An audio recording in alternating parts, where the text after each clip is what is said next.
Bíblia, livro de 1 Samuel 17. 1 Samuel, capítulo 17.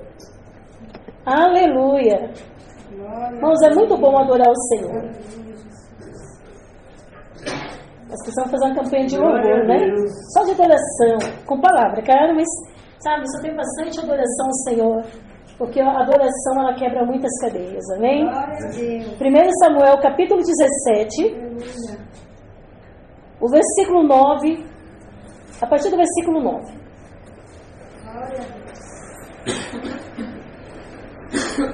17, versículo 9. Todos acharam? Amém. Diz assim: se ele puder lutar comigo e me ferir, a vós seremos por servos. Porém, se eu o vencer e o ferir, então a nós sereis por servos e nos servireis. Disse mais o filisteu: hoje desafio as companhias de Israel, dizendo: dai-me um homem para que ambos pelejemos. Senhor meu Deus e meu Pai, nesta noite até aqui nós já louvamos ao Senhor. Tu já falaste conosco através da mensagem cantada e também através da mensagem escrita. Continue falando conosco. Dai-nos o discernimento espiritual. Dai-nos a sabedoria que vem do alto. Fala conosco, não aquilo que nós queremos ouvir, mas aquilo que é necessário para que a nossa fé seja edificada. Pai, abre o nosso coração, abrimos o nosso coração para receber a Tua palavra, que ela possa cair numa terra fértil e possa produzir 100 por 1, Pai. Ó Deus amado, traz a fé necessária para que possamos, Senhor, exercer aquilo que o Senhor tem nos ensinado neste lugar e daremos a Ti toda a honra e toda a glória, em nome de Jesus, amém. Podeis assentar. Esse capítulo, essa mensagem, é uma mensagem muito conhecida. Fala sobre a guerra contra os filisteus. Israel enfrentou muitas batalhas na sua vida, na sua jornada, na sua caminhada. Mas em todo o tempo, enquanto Israel era obediente a Deus, Deus dava a vitória. Mas quando Israel desobedecia, eles perdiam as guerras. Nós estamos falando, domingo passado, falamos sobre a perseverança. Que devemos ter perseverança nas adversidades, devemos ter perseverança quando a força se acabar e devemos ter perseverança até o fim. Hoje vamos falar sobre os obstáculos que impedem de chegar até o fim e de provar o poder da perseverança. Falaremos hoje quais são os obstáculos que se colocam na nossa frente, que nos impede de ser uma pessoa perseverante, perseverar para atingir o objetivo e o alvo que está no nosso coração. O primeiro obstáculo, Israel estava para enfrentar outra guerra, outra batalha, que era contra os filisteus. Deus já havia falado para eles que eles seriam um povo forte, um povo abençoado, que nenhum inimigo os destruiria.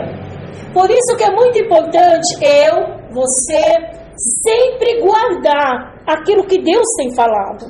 Porque no dia da adversidade, no dia da batalha, aquela palavra que Deus falou no teu coração se tornará o teu escudo diante de qualquer situação que venha contra ti. Mas Israel era um povo que ouvia pelos ouvidos, mas não deixava que a palavra entrasse no coração. E nós corremos esse risco. Muitas vezes nós temos uma ótima audição, ouvimos a palavra, mas ela não consegue encontrar um terreno fértil aqui dentro. E ela não consegue produzir o fruto necessário da fé. Então Israel estava enfrentando a batalha. Saul reuniu o seu exército. O exército de Saul era o melhor exército que ele tinha. Eram homens fortes, homens preparados, homens para a guerra, homens que enfrentavam todo tipo de batalha. Só que agora os filisteus, além de eles também terem um exército forte, eles contratou um homem chamado Golias. E ele era um gigante. Ele era da descendência dos Anaquis, né? Lá em Números 13 fala sobre eles. Eles eram gigantes. Esse homem tinha 2 metros, aproximadamente 2 metros e 92. A sua armadura que ele trazia, era uma armadura, ele vestia uma armadura. Só essa armadura no seu corpo, ela era feita de ferro, de bronze fundido, que pesava aproximadamente de 57 quilos a 60 quilos. Só que essa couraça dele ainda trazia escamas sobre ele, que poderia chegar uma armadura dessa a ter o peso de 70 quilos. A sua lança era uma lança de tecido comprida, porque eles usavam tanto a espada como a lança. A espada era para quando pudesse guerrear, né, perto. E a lança, quando eles não queriam guerrear perto, com o alvo eles jogavam, aquela lança acertava a pessoa que estava a cavalo. A ponta da sua lança, ela pesava 7 quilos. Mas por que tudo isso? Para que tanta informação? Foi por isso que eles contrataram alguém que quando Israel pudesse enxergar de longe, eles iriam dizer: nós não podemos vencer o inimigo. E é isso, é essa maneira que o inimigo age. Ele se apresenta de uma maneira perspicaz. A Bíblia diz que nós não podemos negligenciar os seus ardis. Ele tem força, ele tem poder, porque ele o próprio Jesus disse: olha, certa vez os discípulos ficaram muito felizes, porque expulsaram os demônios. Jesus falou assim: olha, não se alegre com isso, porque eu vi Satanás cair do céu, como raio sobre a terra. Ele vem para tentar destruir. E olha a astúcia desse homem. Ele disse assim, ó: se puder lutar comigo e me ferir. Ele colocou uma interrogação. Quando ele diz isso, o primeiro obstáculo da perseverança é a falta de disposição para lutar. Muitas vezes você quer lutar, você quer fazer, você fala: e agora vai. Daqui a pouco você parece que você, sabe, não sei se você sabe, deixa eu tentar explicar. Sabe a laranja, quando você espreme a laranja, que só fica o bagaço? É você quer lutar, você deseja lutar, mas você não encontra força em si mesmo para lutar. Parece que é um peso sobre os seus ombros. Parece que vem um desânimo, um abatimento. É algo que você fala: não, sabe aquele dia você fala: mas se eu pudesse passaria o dia inteiro deitado na cama, não tenho nem vontade de levantar da cama. Então isso é uma falta de disposição para lutar. E isso é uma batalha espiritual. Então ele sabia, essa batalha se deu durante 40 dias. De um lado estava Israel, de outro lado os filisteus. Então eles saíam de manhã, eles acordavam animados com grito de guerra. E eles iam marchando e tinha um vale entre eles, um aqui, outro lá. E quando eles chegavam, um olhava para o outro, eles começavam a gritar. Mas quando Golias vinha ao encontro deles, toda aquela animação, toda aquela euforia, todo aquele ânimo, murchava. É como a bexiga. Você enche, solta, vai murchando, vai esvaziando. E aqui, eles ficaram 40 dias nessa peleja, sem tomar uma atitude para lutar. Então faltava disposição para lutar. Eles estavam ali para lutar, mas não estavam dispostos a lutar. E esse é o perigo meu e teu. O Senhor, a Bíblia diz que Deus não nos deu o espírito de covardia. 2 Timóteo 1,7 diz assim: Deus não nos deu o espírito de covardia, mas de poder, de amor e moderação. Deus nos chamou não é para ficarmos prostrados, derrotados, desanimados, abatidos, se sentindo frágeis. Deus nos chamou para erguer a cabeça, se levantar e lutar. Olha a ousadia de Golias. Se ele puder lutar comigo, porque havia um desafio. Eles poderiam escolher um de cada lado ambos duelarem, e quem vencesse, o exército ganhava. Ou eles batalhavam todos juntos, ou escolhia um só. Então eles escolhem Golias, que é o homem mais forte, e Israel não tinha ninguém para pelejar. Até o próprio Saul, que era um homem alto, era o rei, ele fugiu da batalha. Então ele disse assim: se você puder lutar comigo e me ferir, seremos pro servo. Porém, se eu vencer e o ferir, quando o inimigo vem contra nós, ele já vem com a certeza.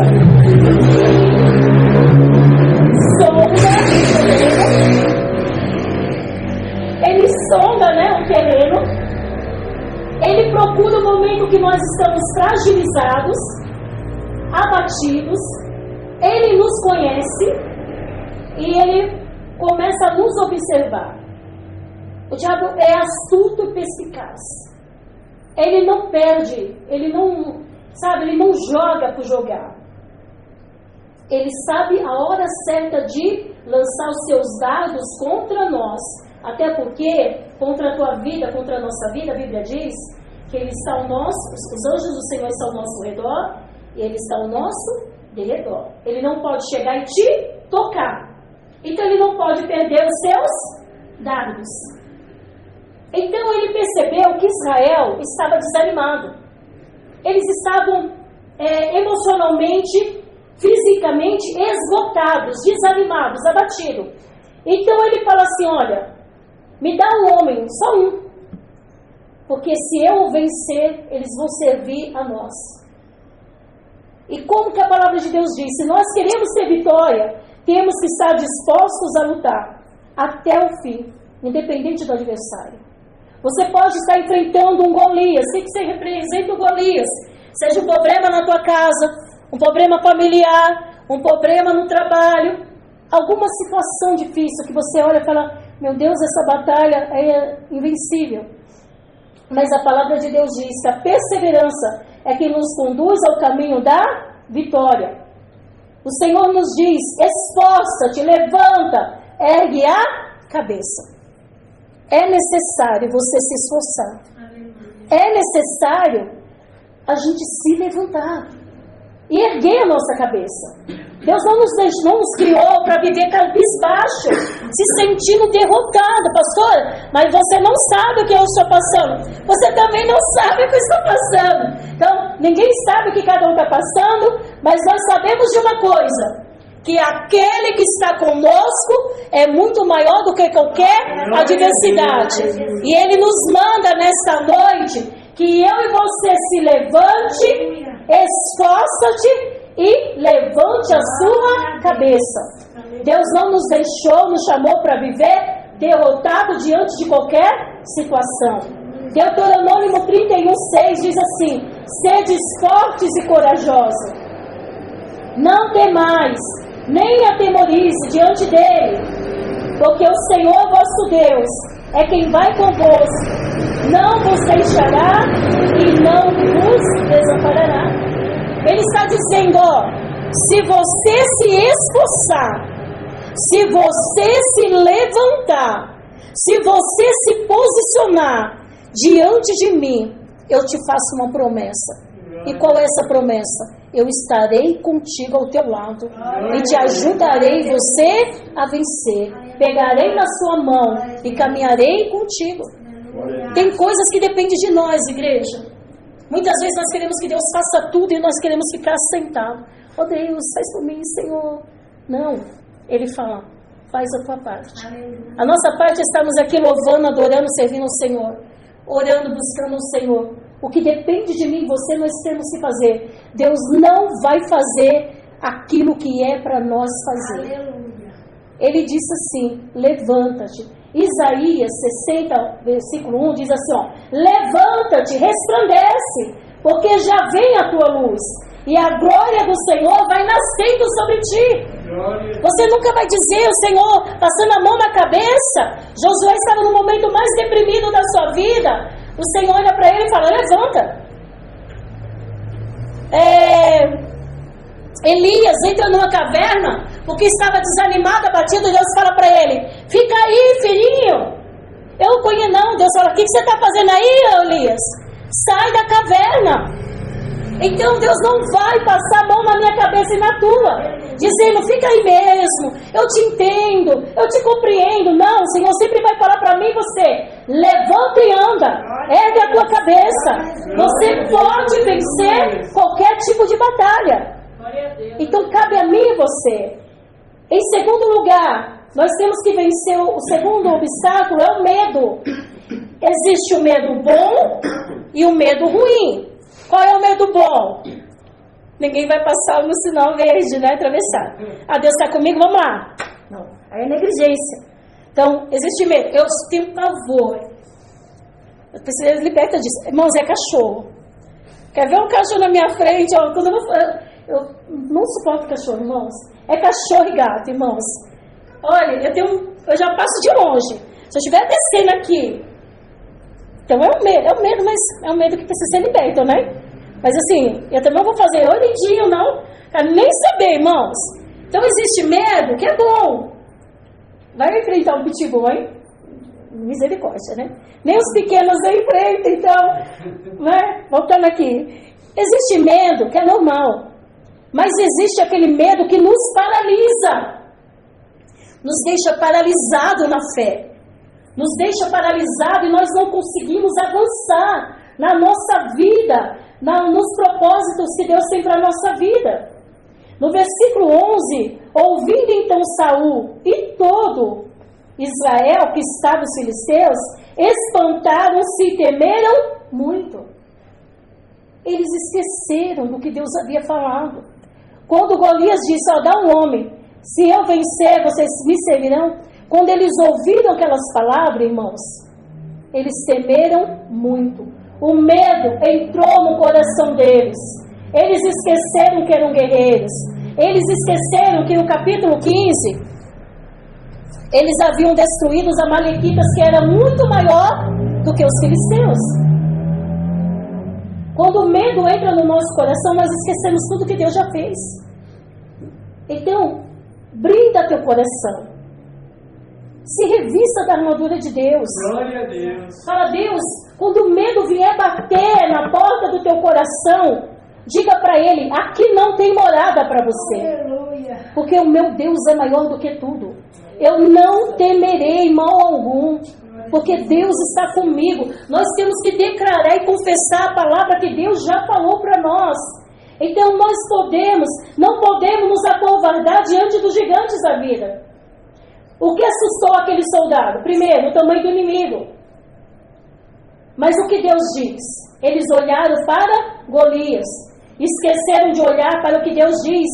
1 João 4,4 diz assim, maior é o que está em nós do que o que está no mundo. Maior é aquele que está com você. Eles esqueceram quem era o Deus de Israel. Declara assim, maior. Olha, irmão, peraí, vamos lá. Respira aí, fundo, pelo amor de Deus. Esse maior tá tão de irmãos. Vamos lá. Isso aí, né? Até quem tá rouquinho vai. Maior é o que está comigo, do que aquele que está lá fora. Eu sei quem é que está comigo. O Deus de Israel, o Deus poderoso, o Deus que não desampara, o Deus que está sempre comigo. E com Ele eu venço. Com Ele eu posso todas as coisas. Aplauda aí, sei que eu vou beber uma. Amém? Obrigada, Leandro. Irmãos, nós não podemos esquecer quem está conosco.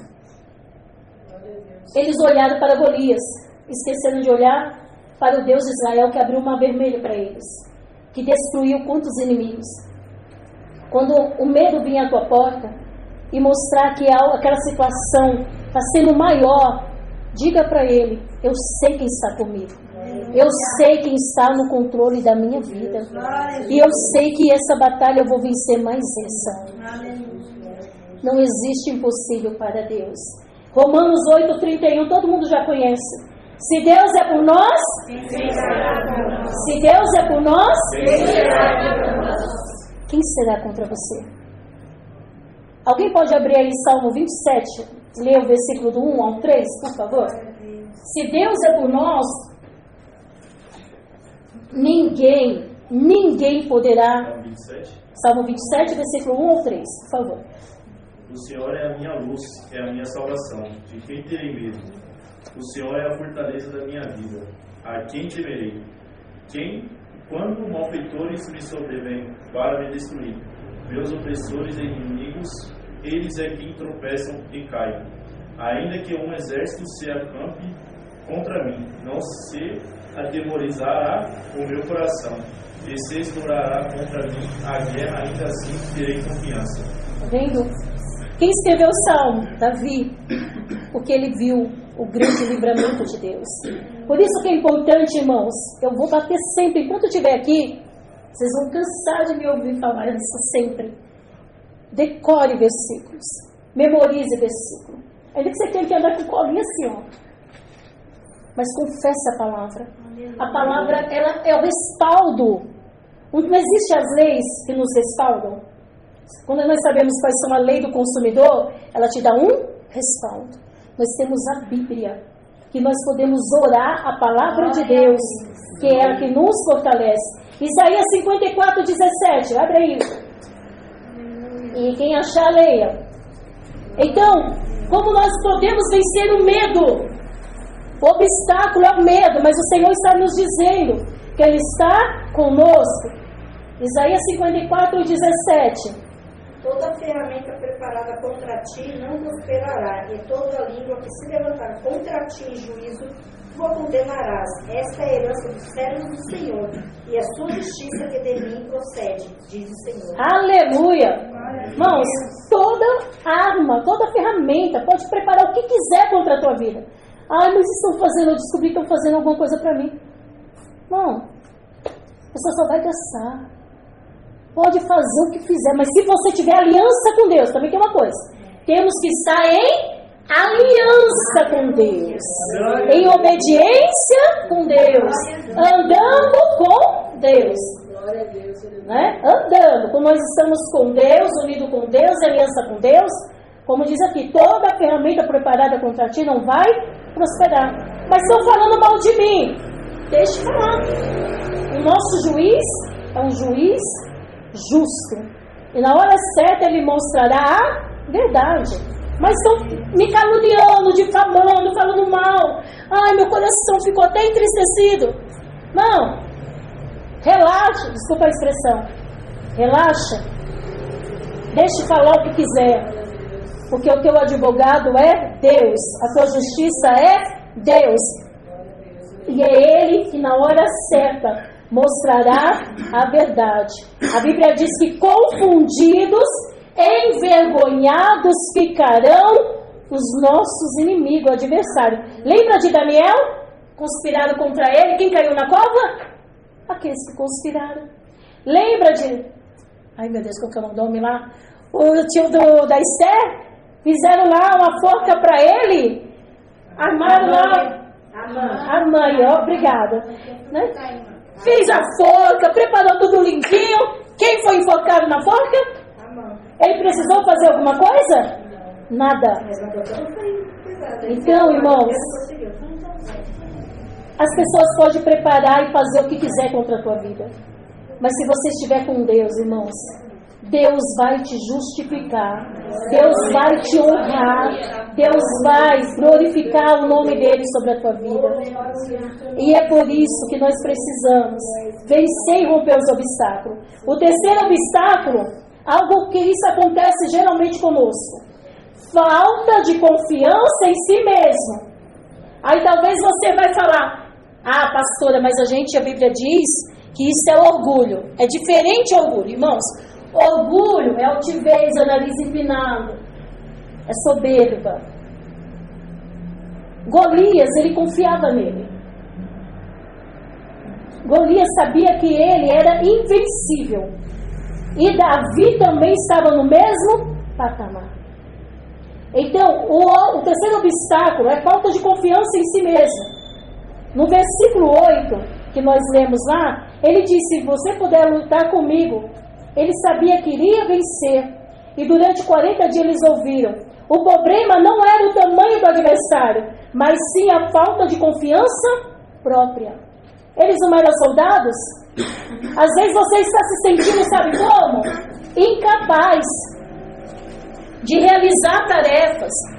Às vezes você olha para você e fala: eu sou capaz, eu não consigo, eu não posso, aquela pessoa mais especializada do que eu, nossa, aquela pessoa sabe mais do que eu.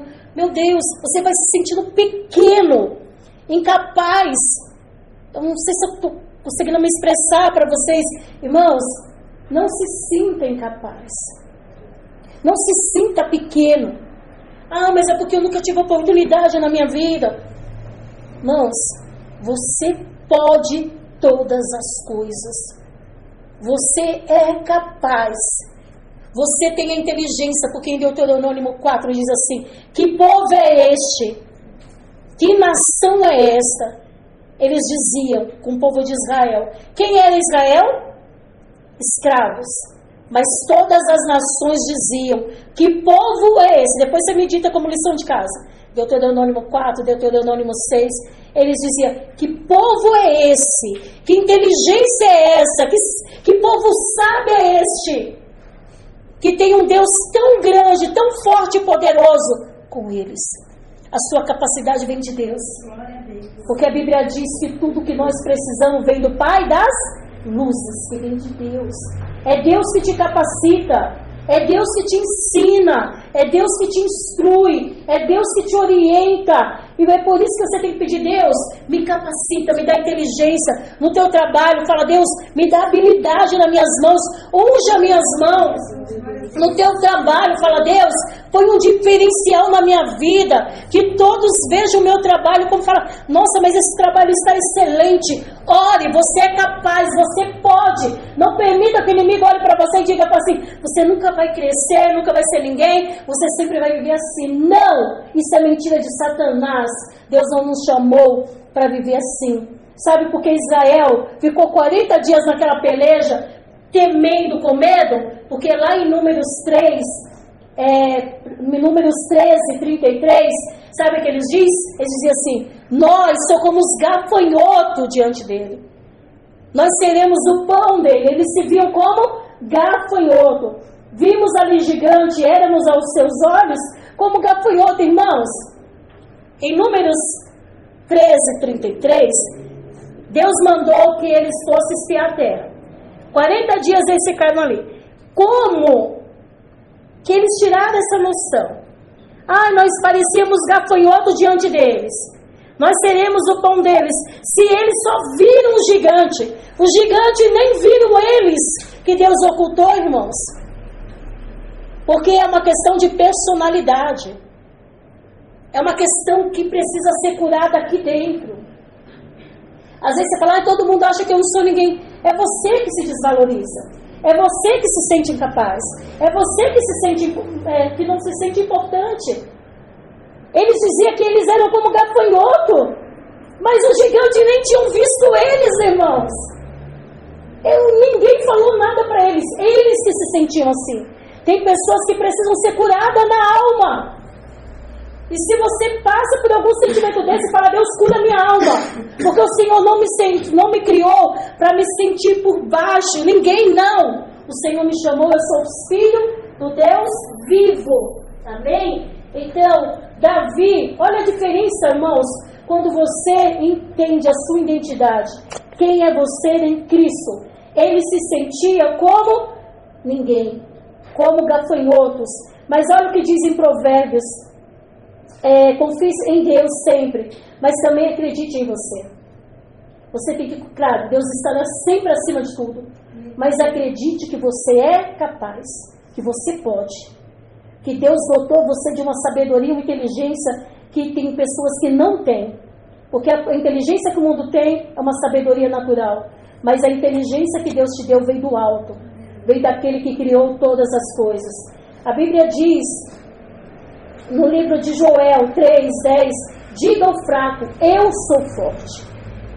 Você tem que olhar e dizer assim: eu sou forte, eu posso vencer, eu sou capaz de realizar qualquer trabalho que colocar nas minhas mãos, porque o meu potencial vem de Deus, a minha força vem de Deus, a inteligência vem de Deus. Davi, quando ele chega naquela batalha, Davi, ninguém pensou, quando olha para Davi, o que acontece? Davi olha vai lá no versículo 45, capítulo 17, versículo 45. Olha a diferença quando você olha com o olhar da fé. Você olha e enxerga diferente. Olha o que Davi disse para ele. 1 Samuel, capítulo 17, versículo 45. Davi, porém, disse ao filisteu, disse a Golias: tu vens a mim com espada, com lança, com escudo. Porém eu vou a ti em nome do Senhor dos Exércitos, o Deus dos exércitos de Israel, a quem tens afrontado. Olha o versículo 46, preste atenção. Hoje mesmo o Senhor te entregará na minha mão, ferir-te-ei, tirarei a cabeça, e os corpos do arraial dos filisteus darei hoje mesmo às aves do céu e às feras da terra, e toda a terra saberá que há um Deus em Israel. Agora me diga, Davi, ele conseguiria humanamente destruir aquele gigante? Ele poderia destruir aquele gigante? Ele já tinha matado o gigante? Não. Mas quando ele vai para o gigante, ele olha o tamanho, ele não olha o tamanho do gigante. Ele olha e ele sabe quem era que estava com ele. Glória a Deus. Irmãos, é algo impressionante. Davi chega para todos falam: você está ouvindo o que eles estão dizendo? Você está vendo ele? Você está vendo ele? Sabe o que Davi disse? Davi só ouviu, ele disse: eu ouvi a afronta que ele fez ao Deus de Israel, ao Senhor dos Exércitos. Davi não se importou, não ficou, nossa, olha, ele é bem, nossa, ele é grande, hein? Nossa, meu Deus, olha a espada, olha a lança, olha a couraça, meu Deus, que homem forte, que homem guerreiro. Davi não se preocupou com isso. No local do teu trabalho, às vezes vai ter pessoas mais capacitadas do que você, com mais potencial do que você. Aí você vai olhar e falar: meu Deus, realmente essa pessoa é bem mais, olha, tem mais. Olha para o Deus de Israel. Glória a Deus. Porque o Deus de Israel é capaz de você se tornar mais alto. Não é por orgulho, mas para mostrar que Ele é o Deus da tua vida, que toda sabedoria e inteligência vem dEle. Eu não sei para quem é essa palavra que o Senhor está batendo nessa tecla, mas começa a se enxergar o teu potencial. Começa a olhar para o Deus de Israel, e aquilo que está te faltando, o Senhor vai te honrar. A Bíblia diz que o Senhor te colocará por cabeça e não por cauda. Deuteronômio fala sobre isso, a lei da obediência. O Senhor te honrará e te abençoará. Vamos voltar aqui para a palavra. Davi não tinha vencido nem o gigante, mas ele já viu o gigante morto. Então, vença, se sinta capaz.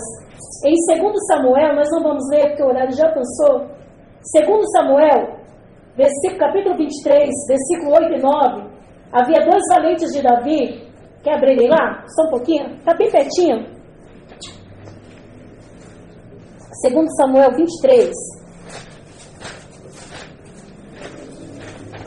Para nós terminarmos.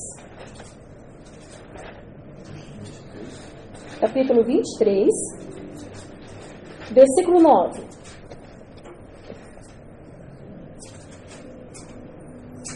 Versículo 8.